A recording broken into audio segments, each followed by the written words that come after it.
Hello and welcome to Agenda 2030. I am Toyin Nkamiang John. June 5, 2018 was celebrated as World Environment Day with a call on countries to step up efforts at reducing environmental pollution in line with the theme Beat Plastic Pollution. Specifically, the United Nations General Secretary Antonio Guterres gave a charge for all to refuse materials that cannot be reused. In our previous episode, we brought to you reports and highlights from the day's celebration in Nigeria, where Nigeria's Vice President, Professor Yemi Osinbajo, the Minister of State for Environment, and other speakers reiterated the need to keep the environment safe and habitable for human existence. On today's episode of Agenda 2030, we will be serving you with a recap of all that went down at the celebration and some exclusive interviews conducted by my colleague Desmond Utowen and I with guests highlighting challenges and preferring solutions to the environmental pollutions. And that will be when we return. Stay with us. Thanks for staying with us. With the challenge of beating plastic pollution remaining as daunting as ever, one key solution that was preferred by most participants at the event was recycling, which they say will not only help in preserving the environment from degradation, but will also ensure good health and create wealth. Let's hear from the Deputy Ambassador of Germany, Regina Hess, and Adrian Kleu, the Managing Director of the Hinckley Group. World Environment Day, it's great that we have it because everybody has to be reminded that the environment, we can't take it for granted and we have to do actively something to protect it from degrading. And I'm happy Nigeria is taking it on in such a way that the Vice President is even taking time. And this year's theme about beat plastic pollution is very important for Nigeria. When you travel the country, you see that plastic really pollutes the country and it has very negative effect. It was pointed out right now that many of the floods we have during rainy season come from plastic blocking the drainage and everything. So if the plastic wasn't thrown away in the countryside but collected in a proper way, Nigeria wouldn't see many of these floods, many of the destruction, and could even make some money because when you collect and then recycle plastic, you can earn money, you can create jobs. So it would be a win-win situation. I think the awareness isn't really there that plastic has dual use. You use it first for as a bottle for the water, but you can then recycle it and make something else out of it, like benches, tiles, things like that. Now you can even use the empty bottles, fill them with sand or something else and use them as bricks to make a house. This is a technique which has been invented in Nigeria and could conquer the world. Considering the advanced nature of Germany as one of the most developed countries, do you think that your country has some support and maybe willing or ready to give to Nigeria in terms of beating this plastic pollution? We're always ready to give advice, like I'm doing it now. I think the technology is out there.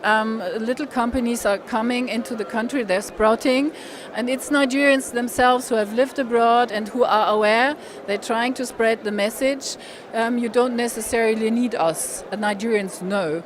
It's just it has to be done and it has to be good leadership as well. People learn from good examples. If everybody would see in the company where they are, on the compound where they're living, in the schools where they are, in the ministries where they're working, that plastic is collected, that paper is collected, that everybody is trying not to waste or even avoid waste. You go shopping with a nice bag made of the fantastic Nigerian fabric, which could look very pretty instead of using a plastic bag. Nigerians know it. They just have to do it and maybe not wait for a leader to start, but start from scratch.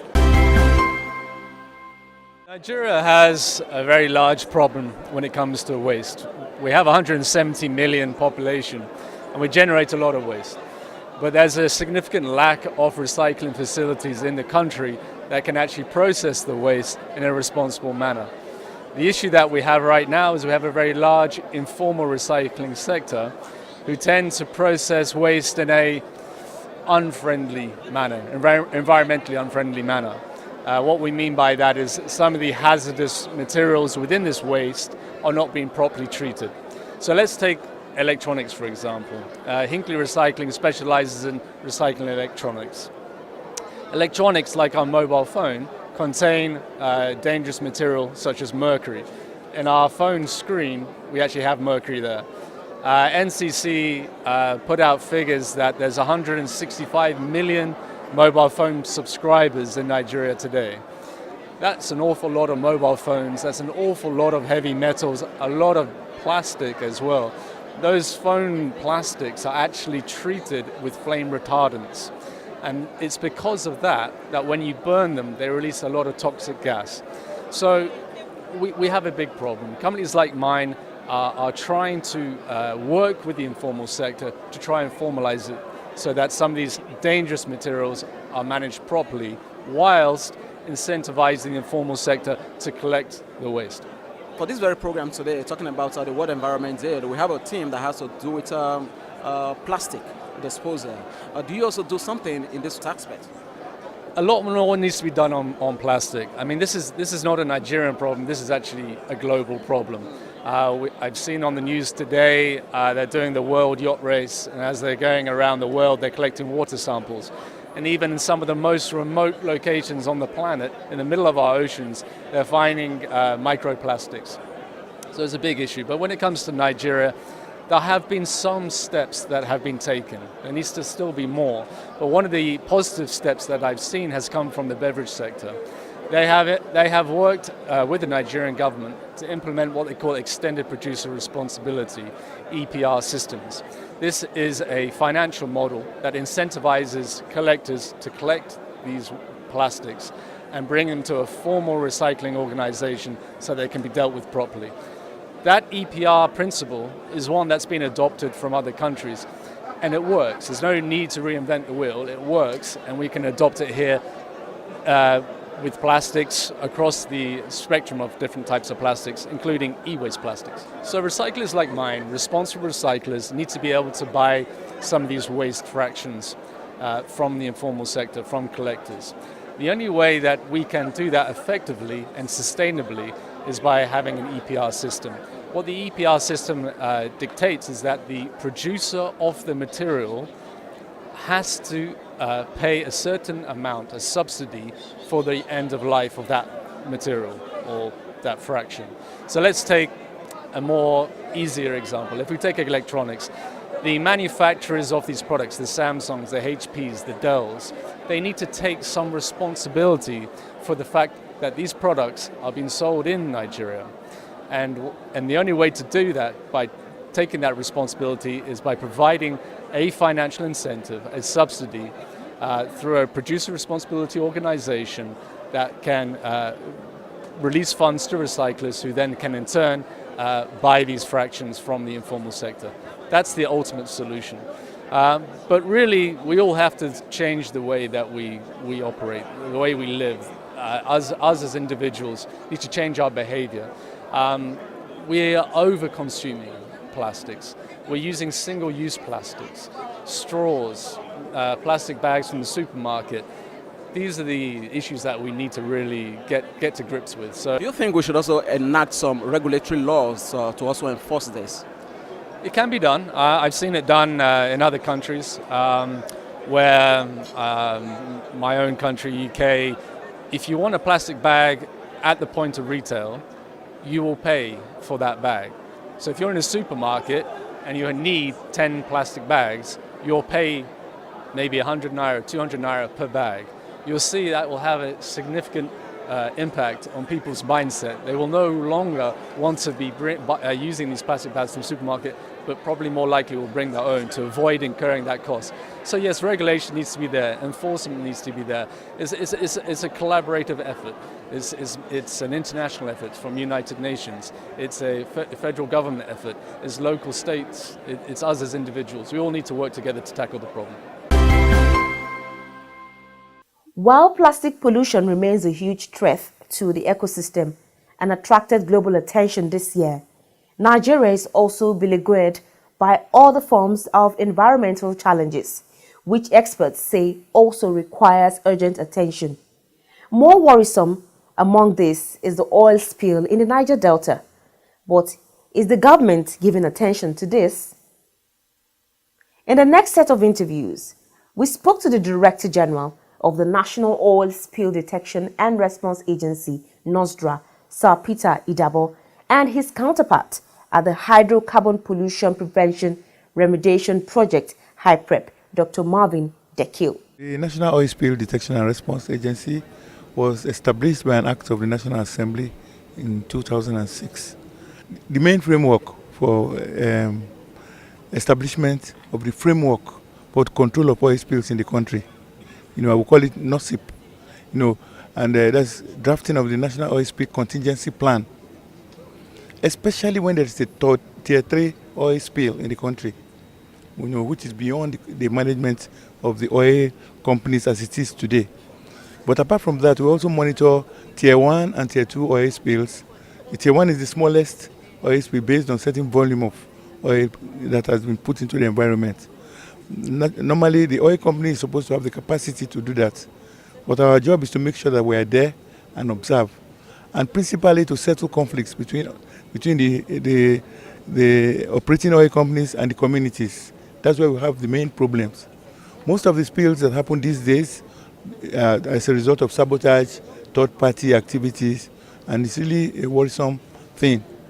But in the past, it used to be equipment failure more than what we are seeing now, and failure of other aspects or natural causes like corrosion, But over time, we have established statistics of these oil spills, oil company by oil company, and our job is to see how we can reduce the incidence in the region. We have been trying, and from the statistics, there's a gradual decline in the volume or in the number of spills that's taking place in the environment. We attribute this principally to advocacy, just like people are doing in your programs, and also to the amnesty program by the federal government, which to a large extent has helped or diverted the attention of these youths to other businesses. But this is not to say that Nigeria is not the most polluted country in the world today with reference to oil spills. It's really worrisome. For us who are biologists, what we see is a continuous inflow of some of these poisons into the food chains. For example, people say they're in Abuja, and it's not touching them, but that's not true. We have gotten to the extent now that it's everywhere. Environmental problems don't have boundaries. Maggi cubes people like Madam used to cook soup, is made principally from crayfish, which comes from the muds in the Niger Delta area. Snails, all this is they feed on organic mud. So we have a steady inflow of these poisons coming in to our food, and we're concerned about that. We are also taking census of all the filling stations in the country today, and we have noticed that mechanics in some filling stations, once they service your car, after that they pour the oil in the gutter. But we trace this oil, it goes from the gutter to the rivers, from the rivers to the underground water, from the underground water to your boreholes, from the boreholes back to your kitchen. And we've also found out that a gallon of oil, just small gallon, 4 liters, can pollute 4 million liters of water. You can see the extent. So we're doing that and trying to also do advocacy, like I said. We are mapping out all the filling stations state by state, and we plan to go and talk to them in the field. I was talking to one of your colleagues, and we are saying that maybe there are areas we can collaborate with you people to make sure that necessary actions are taken to create awareness. If you looked at our stand, you will see tanks that we have built in collaboration with some NGOs, different sizes. The smaller tanks will go to individual homes, medium ones will go to banks, anybody who uses generator, where mechanics come to service, you pour the oil inside after the waste oil, and then we have collectors who will come and pick them up, and that value chain will go up to the refinery. And we know that if you have 100 liters of waste oil, you can get 90 liters of diesel coming back in the value chain. So it's aimed at creating so many jobs for people. And I'm happy to say Yeah, the Lagos State has adopted it. As the first state has adopted the program, of collecting waste oil from the environment rather than allowing people to pour it into the rivers. Incidence of cancer is not something that, if you check now and then, you find that there are more cases of cancer prevalent, and with the food we eat. Do you understand? Okay, looking at this hazard that comes with oil spill and all of this wastage that we're talking about, do you think that we've done enough to actually prevent the occurrence? And when they happen, do you think we have also done enough to ensure that we put them to check by way of having some regulations that we check some of these, especially the big operators? Yeah, if you listen to the Chairman House Committee on Environment, one of the things he said is that they are doing well to do a Nostra Amendment Bill. There are so many lacunae in our bill that makes these oil companies to take advantage, and it's really very bad, I have to tell you. HyPrep is a project of the federal government of Nigeria to address the environmental challenges in the Niger Delta region, more specifically oil spills in the area. HyPrep has two clear mandates: to restore livelihood and to remediate impacted land in Ogoni as well as in the entire region. Now we're starting with Ogoni land again because there is an existing report from the UN which needs to be implemented, and setting up HyPrep is a clear indication of the commitment of the federal government to restoring both the environment and livelihood in the Niger Delta region. So far, the Project Coordination Office came live in April last year, and one of the first things we did was to set up a committee to look at existing water facilities in the area. So we are on course to providing water in the region.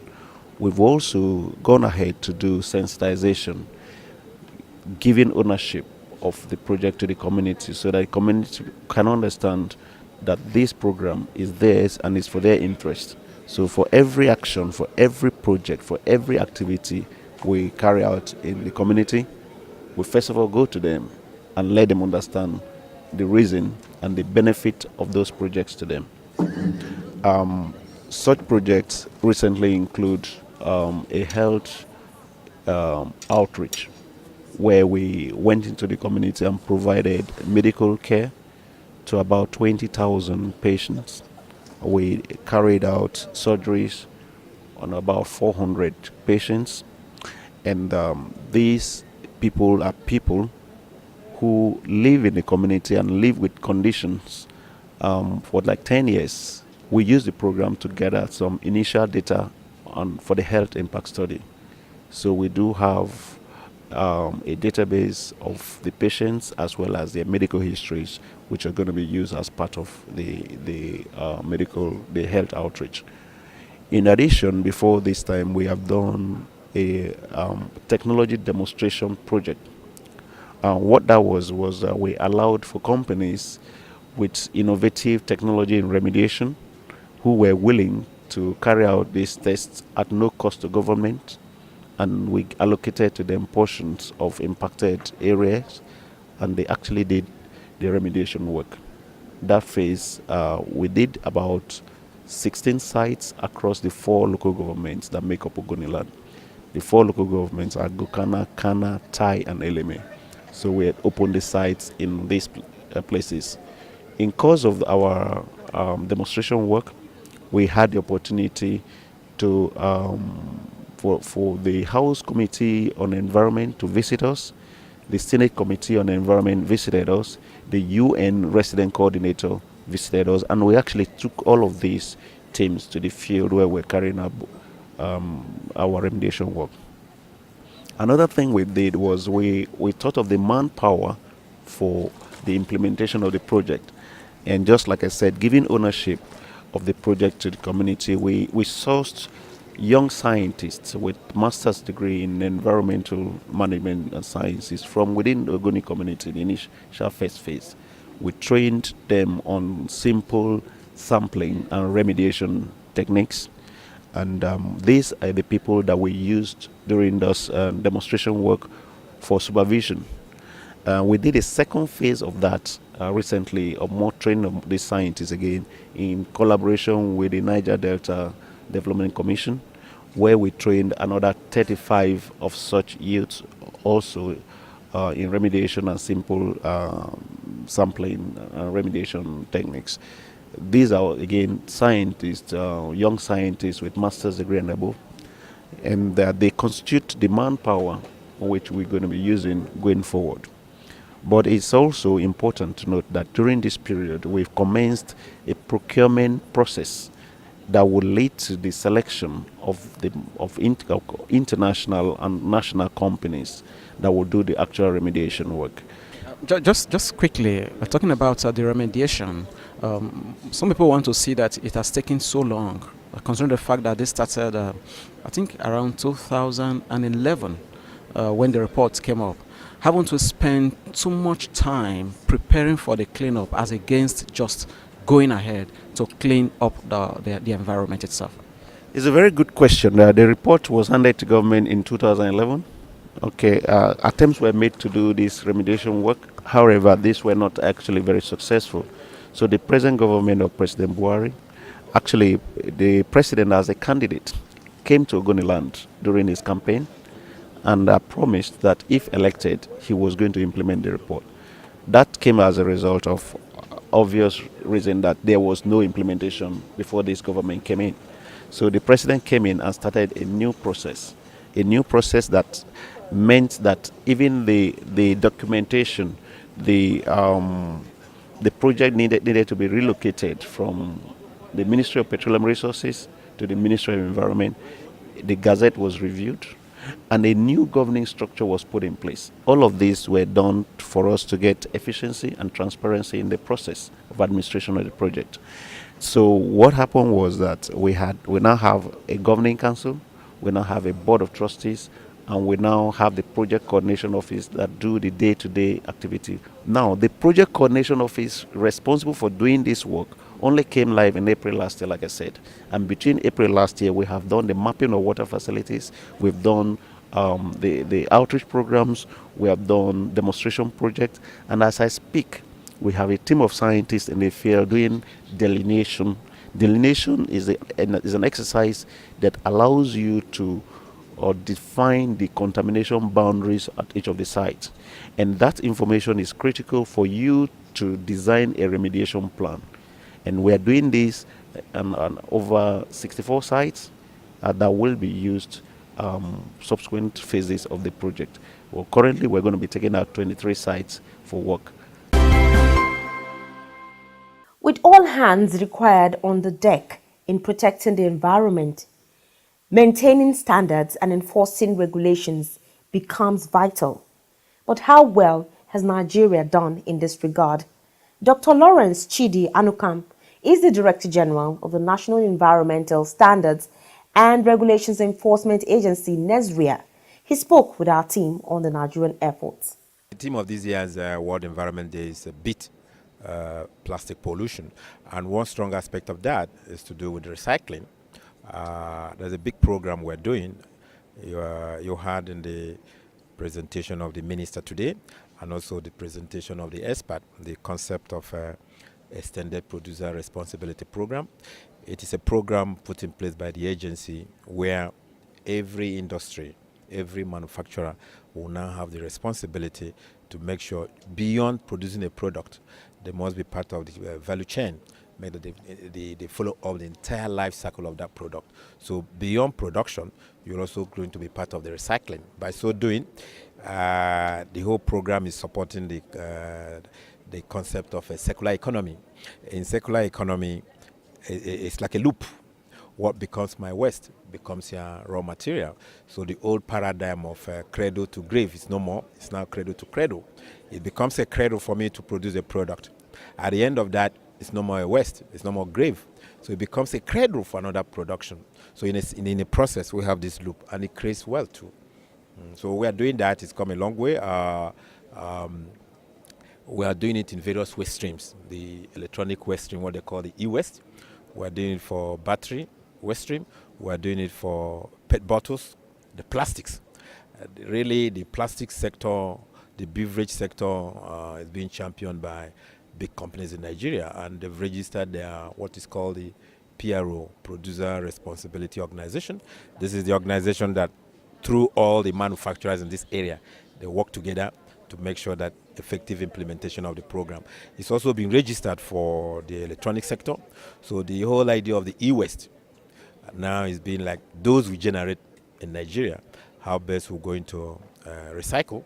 But those coming from abroad, we are limiting that. We have a regulation on that. We've sent back to various countries of origin where they have to bring into Nigeria electronic waste. You don't bring to Nigeria a product that's already dead. That must be functional.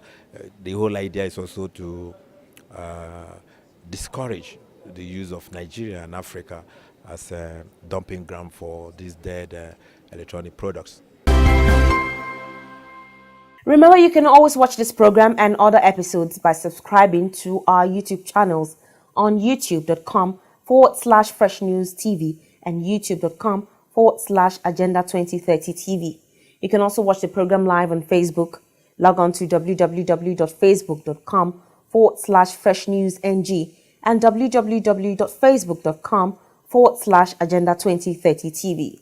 Follow us on all our social media platforms at Agenda 2030 TV on Facebook, Twitter, and Instagram. Remember to drop your comments and share with your contacts. Do use the hashtag Agenda 2030 and hashtag Agenda 2030 TV. And that has been the size of our program this week. Do keep a date with us next week as we bring you another refreshing episode. I am Toyin Nkamiang John. Thank you for staying with us.